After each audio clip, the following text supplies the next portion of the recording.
بۆ چەکی سنایپەر چەکی قەناس هیچ هێزێ لە دنیاە بەبێ قەناس ناتوانێت بجوورێتەوە. کێنەوانەی کە لە شەڕە گەورەکانە دەنگیان داوەتەوە تاوەکو ێستا ژمێژوو باسییان نەکات.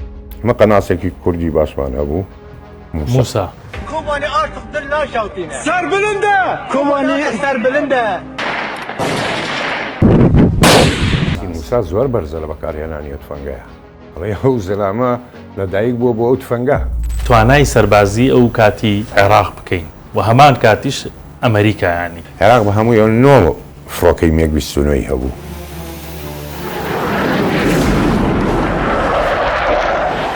ئەمریکاش هەموو جۆرە فڕۆکەیەکی هێنابوو لە F-16 لە F-15 لە F-18 لە F-117 لە F-111 ستارفایتەر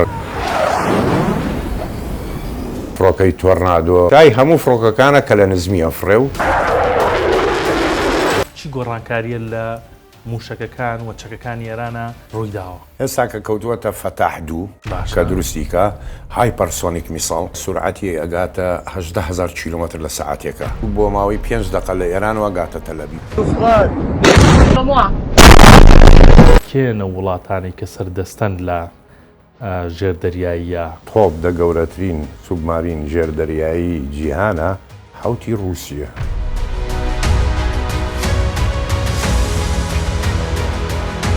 ژێردەریایی ئەمریکا USS ڤیرجینیا ئەوە شتێکی جیاوازە. ئای 3 ملیار دۆلارە.